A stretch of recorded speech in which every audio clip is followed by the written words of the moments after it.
우리가 살아가는 한 생을 생로병사 이렇게 말하지 않습니까? 한 인간이 태어나서 살아가다가 늙고 병들고 죽는 과정을 피할 수 있는 인생은 아무도 없습니다. 그런 한 생을 살아가는 중에 우여곡절을 겪고 희노애락을 겪으며 삽니다.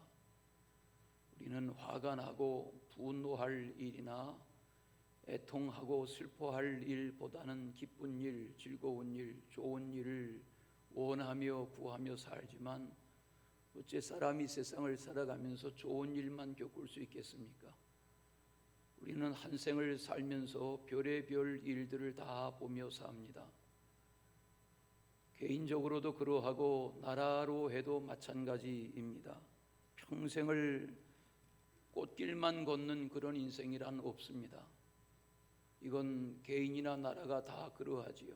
요즘 우크라이나라는 나라는 전쟁으로 인해서 아비규환이 되어 있습니다. 우리나라가 과거에 그런 일을 겪었습니다.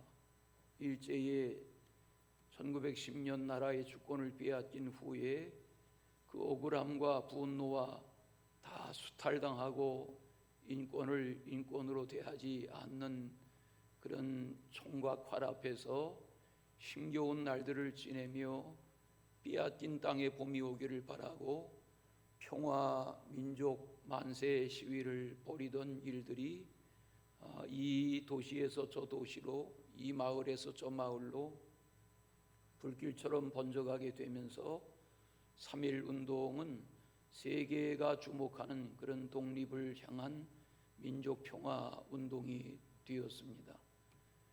그런 날들을 뒤로하고 어려움 가운데 해방을 맞았지만 5년 만에 다시 전쟁이 일어나서 우리나라는 수백만 명이 죽는 폐허의 땅이 되었습니다. 그런 역사를 뒤로하고 오늘날 이런 세계적인 부강한 나라로 발전하게 된 것은 물론 우리의 선배들의 노력도 있지만 하나님의 은혜와 도우심이 아니고는 누릴 수 없는 그런 축복의 땅에서 살아가고 있습니다. 사도 바울이 항상 기뻐하라, 쉬지 말고 기도하라, 범사에 감사하라 이렇게 강조한 바를 보면 항상 기뻐하며 사는 일이 쉽지 않기 까닭에 그런 강조를 하지 않았나 하고 여기게 됩니다. 사복음서에 보면 예수님께서 눈물을 흘리신 기록은 있지만 예수님이 박장대소하고 껄껄거리며 웃으신 그런 장면에 대한 기록은 찾아볼 수가 없습니다. 물론 예수님께도 즐거운 순간이 있고 기쁜 날들이 있으셨겠죠. 그러나 예수님은 나사렛에서 자라실 때 아버지 마리아의 남편인 세상의 아버지 요셉이 일찍 세상을 떠나서 줄줄이 어린 동생들을 건사하며 아버지의 하던 목수일과 석공일을 배워서 가정경제를 책임지는 그런 날들을 지내다가 어머니와 동생들을 두고 떠난 후에 예수님의 우리가 아는 복음서의 생애는 예수님의 소문이 나면서 수많은 병자들, 각색병자들과 귀신 들린 자들 속에 휩싸이는 날마다의 일과 속을 사셨으니 물론 병에서 낫는 이들을 볼 때 기쁨이 있고 귀신이 떠나간 자의 모습을 볼 때 기쁨이 있었겠지만 예수님은 이른 아침부터 하루 해가 다 가도록 물결쳐 쏟아져 모여드는 수많은 불쌍한 병자들, 환자들, 귀신 들린 자식이나 가족을 끌고 와서 해결해달라 하는 아비규환 속에 마음이 먹먹한 날들을 계속해서 사셨기 때문에 예수님의 마음은 늘 인류를 향한, 주변 사람들을 향한 슬픔의 영에 눌려 지내는 날들이 훨씬 많으셨겠다 하고 여겨지게 됩니다. 여기 애통이란 말은 몹시 슬퍼한다. 사전에 보면 그렇게 되어 있습니다. 애통이란 단어는 몹시 슬퍼하는, 그냥 잠시 지나가는 슬픔이 아니라 큰 슬픔, 해결되지 않는 슬픔, 그림자처럼 쉽게 떨쳐버리기 어려운 달고 사는 슬픔, 그런 것을 애통이라 합니다. 영어 성경에 보면 mourn, mourn이라는 단어를 썼는데, 이 단어가 애통이라는 이 단어를 썼는데, 이 단어는 우리가 고난주간, 순환주간을 지낼 때 목요일, 예수님이 돌아가신 날 그 전날, 유월절 전날 예비일에 제자들과 함께 만찬을 하시죠. 그날이 목요일인데 그날을 Mourn Thursday라고 말합니다. 그날을 애통의 목요일이다.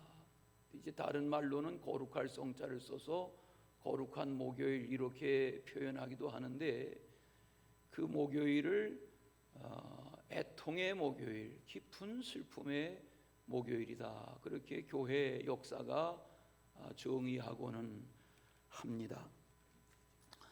예수님이 붙잡혀 신문을 당하시고 십자가에 죽으시기 전날 밤에 제자들과 식사하시고 또 제자들의 발을 씻기시고, 그리고 서둘러서 세 제자를 데리고 베드로, 야고보, 요한과 함께 겟세마네로 가시죠. 겟세마네 동산에서 밤새 기도하시는데, 그 장면을 마태복음 26장을 읽다 보면 베드로와 야고보와 요한을 따로 데리고 기도하러 가시면서 예수는 고민하고 슬퍼하셨다. 예수님의 그때의 심경을 성경은 고민하시고 슬퍼하셨다, 이렇게 표현합니다. 그리고 마태복음 26장 38절에 보면 예수님이 하신 말씀이 기록되는데, 내 마음이 매우 고민하여 죽게 되었으니 너희는 여기 머물러 나와 함께 깨어 있으라. 예수님이 자신의 심정을 내가 지금 고민이 돼서 죽을 것만 같다, 그런 표현을 하셨어요. 그때 예수님의 심정, 성경이 표현하는 그 예수님의 심정을 한마디로 한다면 애통하는 심정을 가지고 계셨던 거죠. 이 세상에 애통하며 살기를 원하는 사람 없습니다. 다 즐겁게 기쁘게 행복하게 살기를 원하지, 누가 슬퍼하고 살고 슬픈 일을 겪으며 살고 깊은 슬픔에 갇혀 살고 애통하며 사는 날을 누가 선택하겠어요? 그러나 살아가다 보면 그런 일을 피할 수는 없습니다. 우리가 별의별 우여곡절을 다 겪으며 삽니다. 물론 세상을 아직 길지 않게 생활한 짧은 삶을 산 청년들이나 젊은이들은 그런 대로 유복한 가정에서, 넉넉하지 않아도 그런 대로 화목하고 유복한 가정에서 나와서 10년 20년 이렇게 살아온 젊은이들은 여기 성경이 말하는 애통이라는 것이 뭔지 잘 마음에 와서 안 닿을 수도 있죠. 그러나 인생을 살 만큼 사신 분들은 살아가면서 겪는 이 큰 슬픔과 애통이 뭘 말씀하는지 맞아 하고 동의하시게 될 것입니다. 요즘 103세, 올해 103살이 되셨는데 103세로 여전히 활동을 왕성하게 하시는 김용석 박사는 기독교인이죠. 그분은 지금도 워낙 오라 하는 데가 많아서 강연 스케줄을 잡을 수가 없지요. 또 그는 자기 시간을 할애해서 계속 지금도 그 연세에 책을 집필하는 일을 해마다 계속 하시죠. 여러분, 그 김영석 선생님이 우리가 아는 시인 윤동주와 중학교 동창입니다. 같은 반에서, 평양의 숭실중학교 같은 반에서 같이 공부했습니다. 윤동주는 김영석 선생님보다 3살 많지만 중학교를 같이 다녔습니다. 해방이 되던 해 28살에 죽었습니다. 일본의 후쿠시카 형무소에서 알 수 없는 약물에 중독되고 나중에는 시체를 가져가라 하는 통보가 만주의 부모님에게 전달돼서 아버지가 시체를 가지러 슬픔에 먼 육지길로 뱃길로 일본에 시체를 가지러 간 겁니다. 그런데 그렇게 가고 있는 중에 세상을 떠나기 시체를 가져가라고 말하기 열흘 전에 윤동주가 죽을 수도 있다, 이런 전갈이 먼저 우편물이 됐는데 그 편지는 윤동주가 죽은 지 열흘 후에야 도착이 됐습니다. 윤동주는 1945년 8월을 기다리지 못하고 2월 16일, 지금 2월이죠. 2월 16일 새벽 3시 36분에 후쿠시카 형무소 안에서 온갖 고난과 어려움을 당하다가 세상을 떠났습니다. 그 윤동주의 장례식이 고향인 용정, 만주 용정으로 시체가 옮겨지고 아버지가 사촌과 함께 가서 아들의 시체를 수습하고 슬픔에 애통의 아들의 시체를 끌고, 그리고 만주까지 가서 용정중앙감리교회, 감리교회였습니다. 용정중앙감리교회 문재린 목사의 집례로 장례식을 합니다. 그때 그 장례식장에서 시인 윤동주의 자화상 새로운 길, 이런 시가 낭송되기도 했습니다. 여기 시내를 가다 보면 청와대 저쪽 뒷길 쪽으로 가다 보면 거기 언덕자락에 윤동주 기념관, 이 수압을 높이는 상수도 가합장을 다 이제 시설이 낡은 곳을 윤동주 기념관으로 한 거기에 가보시면 윤동주의 친필 시집들이 여러 권 전시되어 있는 것을 방문해 볼 수 있습니다. 윤동주의 시 중에 팔복이라는 시가 있습니다. 화면에 보여드리는 이 시입니다. 저게 윤동주의 친필 시입니다. 오늘 성경 말씀 대하시는 이 마태복음 5장의 팔복을 주제로 쓴 시입니다. 8번의 복을 말했습니다. 슬퍼하는 자는 복이 있나니, 슬퍼하는 자는 복이 있나니, 슬퍼하는 자는 복이 있나니, 슬퍼하는 자는 복이 있나니, 이렇게 8번을 써내려가다가 찍찍 긋고 저희가 슬퍼할 것이요, 이렇게 나라를 잃은 서름과 슬픔을 성경을 읽다가 연희전문학교 학생이던 윤동주가 성경을 읽다가 민족의 애통, 민족의 슬픔을 주님이 말씀하시니 슬픔에 잇대어서 8번 반복해서 슬퍼하는 자는 복이 있다, 저희가 슬퍼할 것이다, 이렇게 해결되지 않는 슬픔, 해결하고 싶지만 벗어날 수 없는 애통을 이렇게 시로 남긴 것을 보게 됩니다. 1919년에 3월 1일에 시작된 3.1운동이 계속 번져갔습니다. 전국에 1542회, 통계로 그렇습니다. 1542회의 처처의 3.1운동이 이어져 갔습니다. 3.1운동은 3월 1일 날 시작된 것이지만 그 후로 계속 되어갔습니다. 202만 3천여 명이 참가했습니다. 죽은 사람만, 일본의 총칼에 죽은 사람만 7,509명입니다.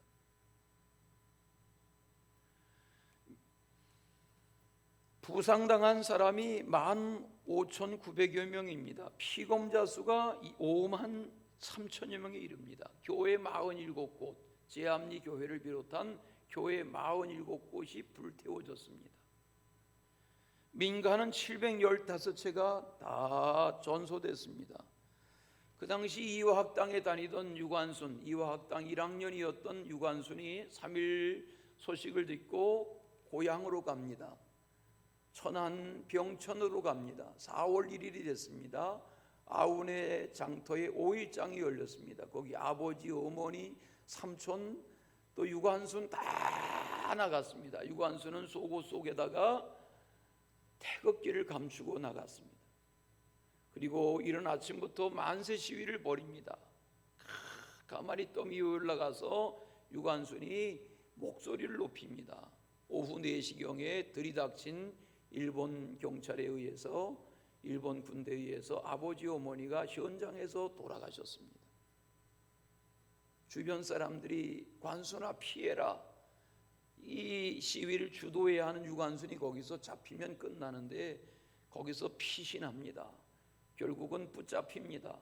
그리고 공주 형무소를 거쳐서 여기 서대문 형무소로 이감되고 3년형을 받고 1년 동안 계속 고문을 당하고 학대를 당하다가 퉁퉁 부어 형체를 알 수 없을 정도로 그렇게 어려움을 당하다가 그 다음해인 1920년 9월 28일에 서대문 형무소에서 시체가 됩니다. 역사에 슬픔이 있습니다. 개인에게도 그렇고 민족에게도 그렇고 큰 떨치기 어려운 애통이 있습니다. 창세기 야곱이 가나안의 기근이 덮쳤을 때에 아들들이 몇이 애굽에 먹을거리를 구하러 내려가고 하다가 베냐민이 볼모가 되고 나중에 가족들이 다 먹고 살려고 70여 가족들이 연세 많은 아버지 야곱과 함께 애굽으로 피신 갑니다. 먹고 살려고 갑니다. 거기서 애굽 왕도 만납니다.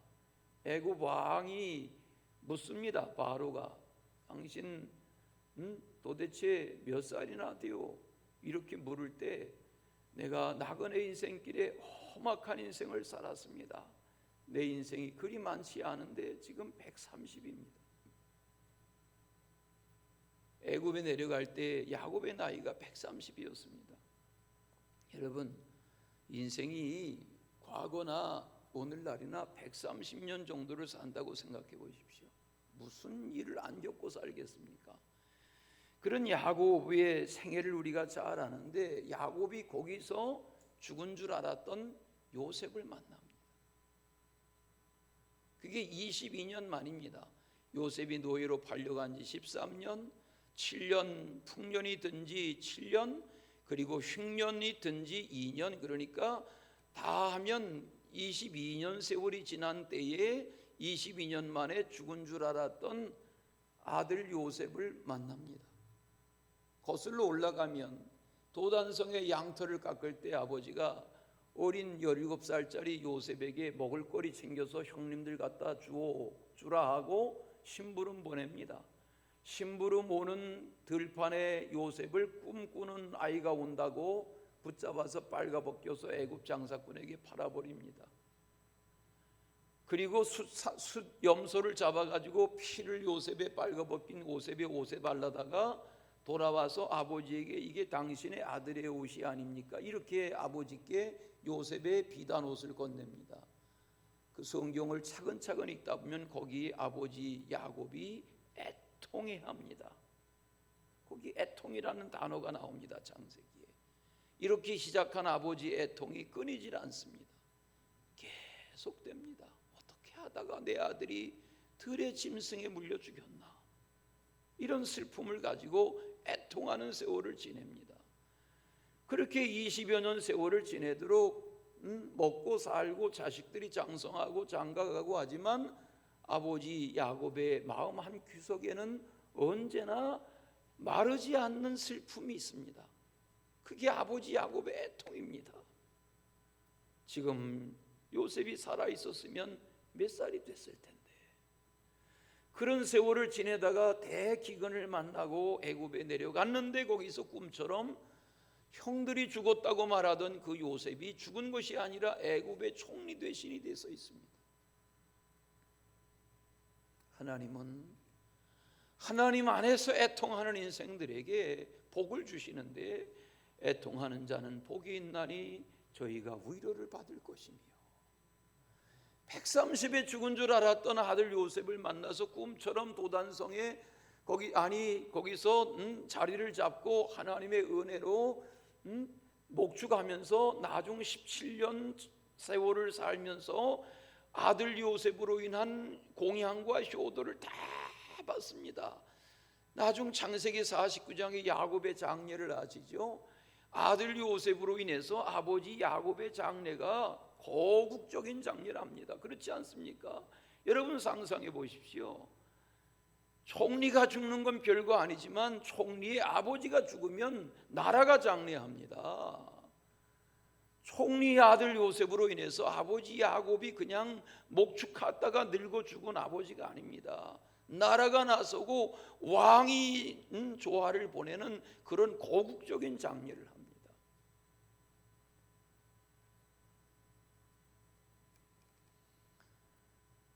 슬픔과 애통이라는 것은 누구에게나 있으나 하나님 안에서 가난한 마음을 가지고 심령의 가난을 가지고 하나님의 나라를 사모하며 겪는 애통과 슬픔을 극복해 가다 보면 하나님이 세상 사람들이 누릴 수 없는 위로를 갖게 하시는 줄로 믿습니다. 노아가 600살이 됐을 때에 홍수가 납니다.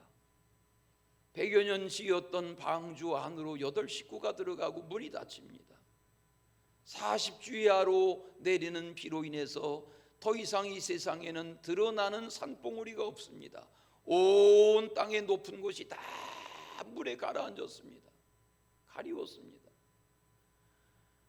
저는 어젯밤에 이 말씀을 정리하는데 우리는 구원받은 노아와 그의 가족 8 식구를 말하지만 그 자기의 주변의 일가 친척과 평소에 알고 지내던 주변 사람들이 하나님의 말씀을 거역하고 다 방주 밖에서 물바다에 죽어갈 때 그 방주 안에 들어간 노아는 기뻐했을까요? 마냥?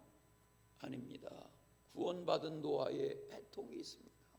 하나님, 내 형제 자매들이 어찌하여 여호와의 말씀을 거역하고 여호와의 말씀을 순종하지 아니하여 저 물속에 수장되어 가나이까? 라는 애통이 있었을 것입니다. 노아가 나중에 육지가 드러나고 날려보냈던 새들이 돌아오지 아니하고 까마귀가 돌아오지 아니하고 이런 날들을 보내며 다시 드러난 육지에 내려서 정결한 짐승과 정결한 새를 잡아서 제단을 쌓고 번제를 드립니다. 저는 그 폐허의 땅, 다 폐허가 드러난 물에 다 죽은 모든 육축과 인생이 다 물의 시체가 되어 죽은, 그리고 서서히 드러나는 땅에 거기 내려서 제단을 쌓고 방주 안에 데리고 들어갔던 정결한 짐승과 정결한 새를 구별해서 제사를 드릴 때에 노아의 심정에 애통이 있었겠다 하고 여깁니다. 이게 하나님 안에서 애통하는 자의 심정인 겁니다. 여러분, 애통이라는 것은, 성경적으로 말하는 애통이라는 것은 하나님과 사람 사이에 죄로 인해서 갈라져 있는 이 슬픔, 회개의 과정을 거쳐가는 그 여정, 이게 애통입니다. 다시, 하나님과 사람 사이에 죄로 인해서 갈라져 있는 이 관계를 좁혀가기 위해서 회개의 과정을 거쳐가는 그 여정이 애통입니다. 이 애통을 겪는 사람들에게 하나님의 위로가 있는 것입니다. 세상 사람들은 애통을 하나님의 위로로 채우려 하지 않습니다. 슬픈 일과 충격적인 일과 애통스러운 일이 있으면 술로 해결하려 합니다. 마약으로 해결하려 합니다. 다른 세상적인 방법으로 해결하려 하다가 인생이 다 무너지고 맙니다. 그러나 하나님의 사람의 애통이란 다른 것입니다.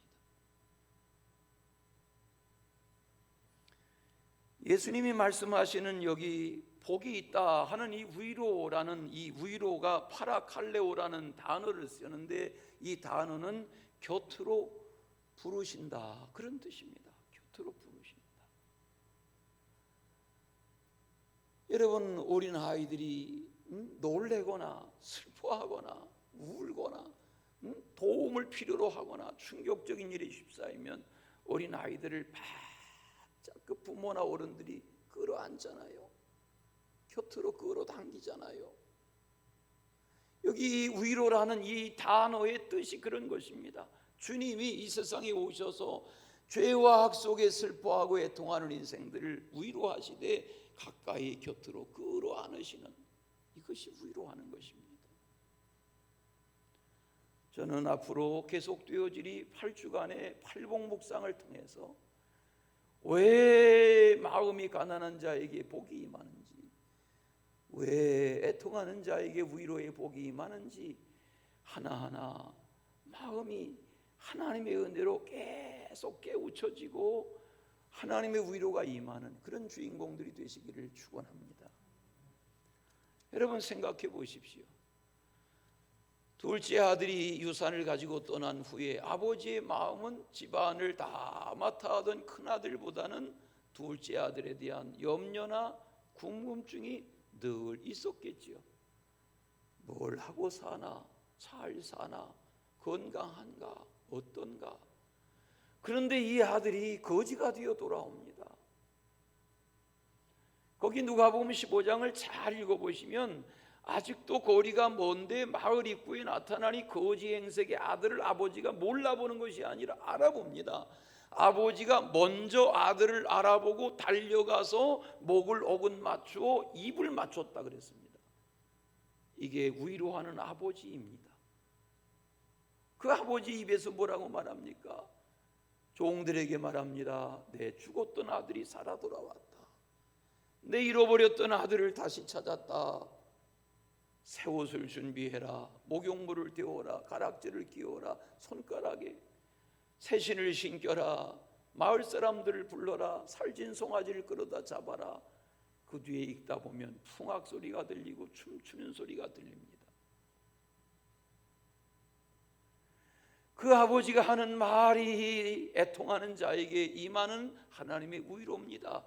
내 아들은 죽었다가 살아난 아들, 잃었다가 찾은 아들. 저는 지난 일주일 내내 이 말씀을 묵상하면서 고통의 멍에 벗으려고 예수께로 나옵니다 하는 그 찬송이 자꾸 생각이 났습니다. 여러분, 하나님의 위로를 받는 이들은 어찌해야 합니까? 애통스러운 일을 겪을 때, 고난스러운 일을 겪을 때, 슬픔에 빠져 있을 때 세상적인 방법으로가 아니라 주님의 가까이인 하와야, 그래야 위로가 임하는 것입니다.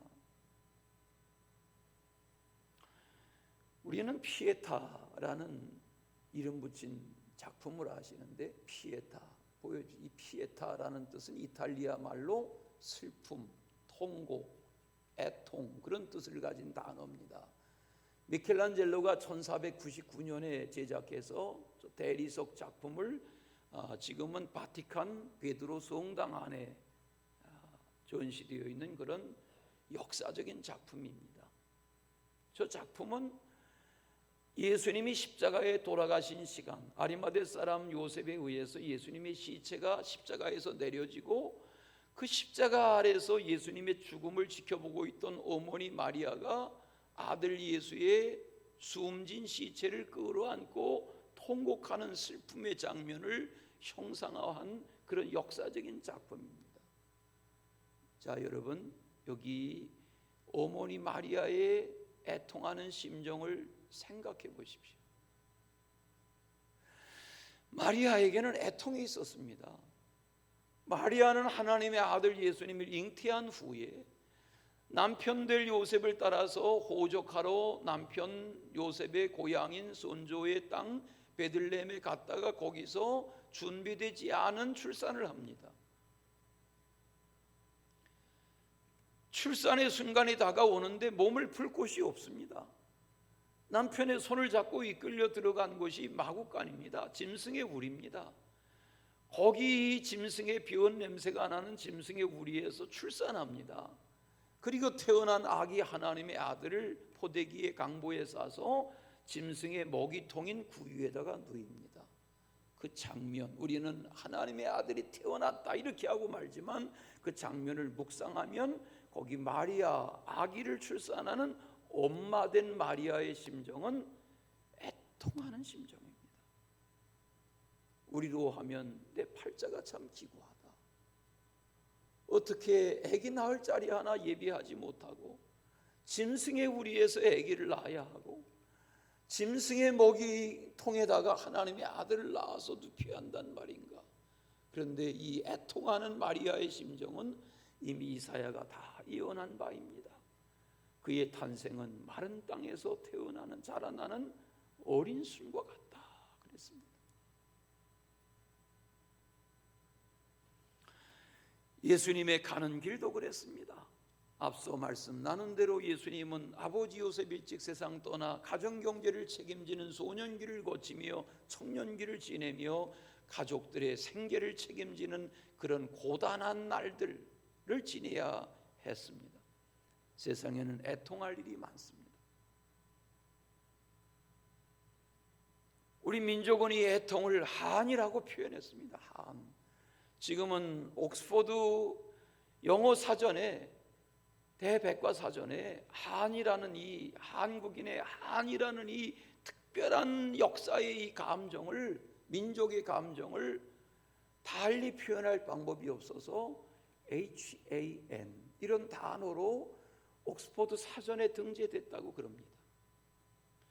우리나라 사람들의 한이 뭡니까? 어젯밤에 제가 이 말씀을 밤중 늦게 정리하다가 그 노래가 생각나더라고요. 한 많은 이 세상 야속한 이마. 그래서 제가 유튜브에서 다 들어봤지 않았겠어요? 모르세요? 우리 지휘자는 이 노래 몰라요? 알아요? 몰라요? 모르죠. 한이 없는 세대인데. 장사익 선생을 아세요? 장사익. 모르시는 분이 많으시네. 성경 말고는 모르시는 게 참 많으시군요. 장사익을 아세요? 네. 장사익의 노래 중에 티끌 같은 세상, 이슬 같은 세상이라는 노래가 있어요. 장사익의 노래가 구성지지 않습니까? 그런데 그 가사도 그래요. 이 나라 이 강산에 이 몸이 태어나 삼배옷 나물 죽으로 이어온 목숨 기구하여라 고단한 세월 타고난 굴레는 벗을 길이 없어라. 다른 기울고 별빛조차 힘이 안돼 기다려도 기다려도 오지 않는 세상 기다려도 기다려도 오지 않는 세상 슬퍼 말아라 티끌 같은 세상 슬퍼 말아라 티끌 같은 세상. 이 가사를 4번을 반복합니다. 구성직이 그지없습니다. 가난하고 배고프고 억눌리고 몽골이 침략하니까 수십만 명이 이 땅의 처녀들과 부녀자들이 다 끌려가고 그러던 땅에서 불려지던 노래가 아닙니까? 이 땅에 사내로 태어났지만 대장부 가는 길에 한이 많은 그런 노래입니다. 오늘 주님이 말씀하시는 애통하는 자라는 말은 그냥 세상으로 환경이 여건이 시대가 그러하니까 애통하는 그런 애통이 아니라 하나님 안에서 애통하는 겁니다. 하나님의 위로를 바라며 애통하는 겁니다. 1954년생이 계십니까? 1954년에 미국의 미시시피강 근처에 가난한 흑인들이 모여 사는 거기에 미혼모가 낳은 흑인 딸 아이가 있었습니다.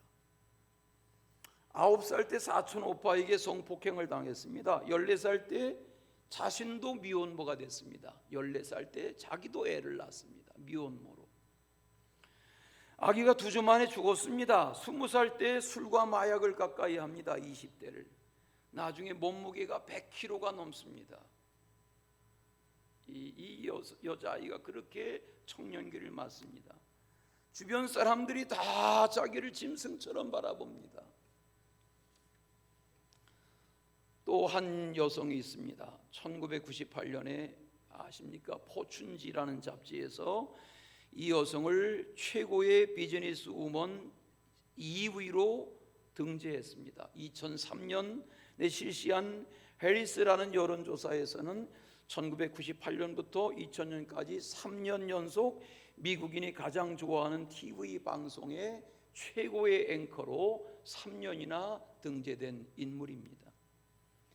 이 여성은 영화, TV 프로그램 제작, 출판, 인터넷 사업, 하포 엔터테인먼트 그런 그룹을 대표하는 10억불이라는 게 우리 돈으로 조단입니다. 그런 재산가가 됐고 자선 사업도 엄청나게 합니다.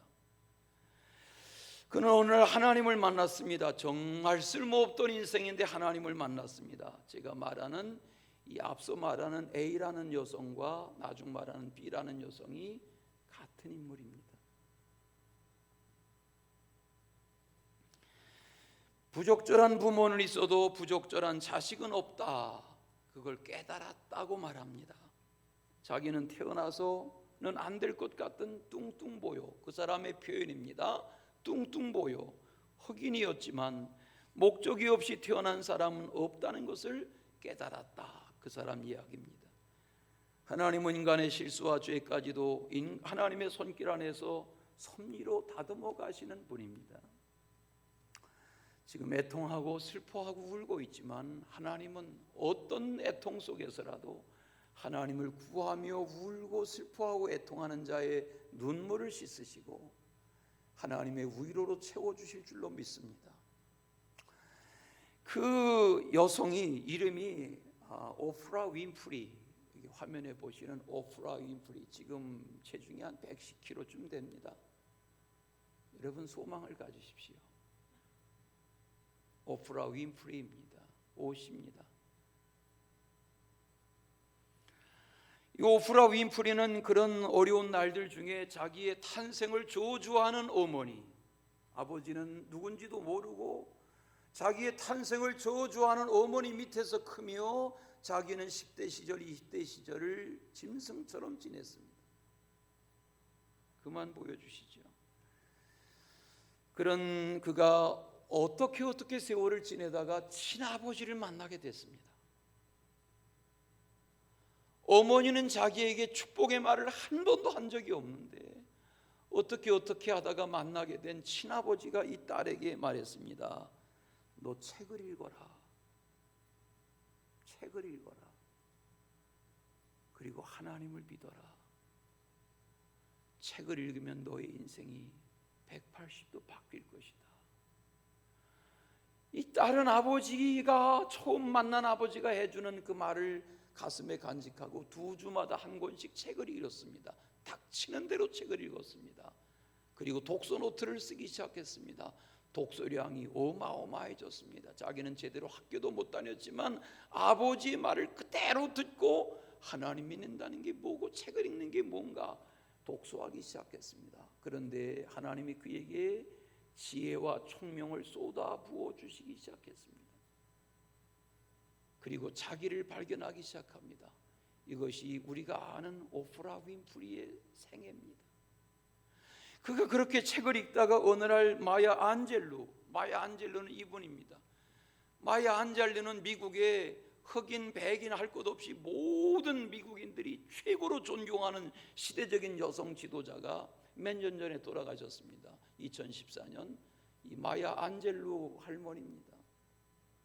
이 마야 안젤루 할머니가 쓴 세 장에 갇힌 새가 왜 노래하는지 나는 아내라는 이 책을 우연히 읽게 됩니다.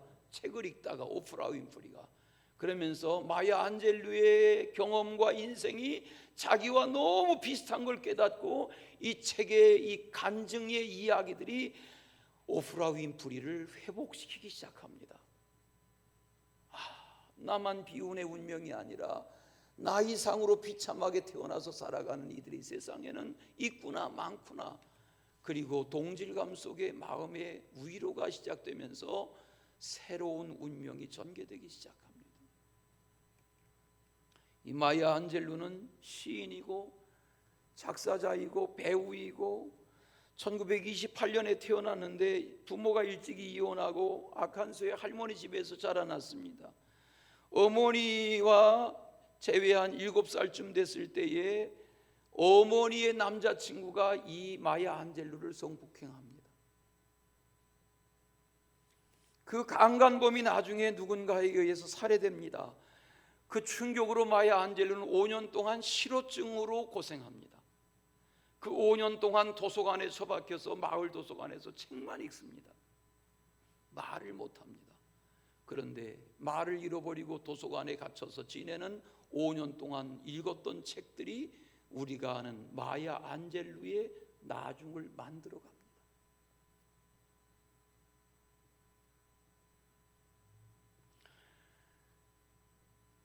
1969년 기념비적인 이 책이 세상에 나오고 그는 세상을 떠났습니다. 가수요, 배우요, 극작가요, 작곡가요, 프로듀서요, 여성운동가요, 흑인운동가로 세상에 자리 잡고 저널리스트요, 대학의 교수요, 오란데가 너무 많았던 강연가로 자기의 마지막 생을 다 살다가 하나님 앞에 돌아갑니다. 성경은 말합니다. 애통하는 자는 복이 있나니 하나님의 위로를 받을 것이며. 여러분, 하나님을 믿으십니까? 우리의 하나님은 파라칼레오 곁으로 다가오셔서 등을 두드려 주시고 안아주시고 격려하시고 기다려주시는 아버지. 그 하나님 안에서 날마다 주님의 위로를 채우며 사는, 슬픔을, 고난을, 어려운 날들을 이기며 사는 주님의 위로와 함께 하시기를 축원합니다. 사랑의 주 하나님 아버지, 우리는 부족합니다. 우리는 연약합니다. 우리는 주님의 도우심이 없이는 살 수 없습니다. 우리가 어려움의 벽 앞에 서면 깨어지는 질것과 같습니다. 주님의 싸매심이 아니고는 살 수가 없습니다. 하나님, 힘이 되어 주시고 격려가 되어 주시고 위로가 되어 주시고 새 힘이 되어 주시옵소서. 예수님의 이름으로 기도하옵나이다. 아멘.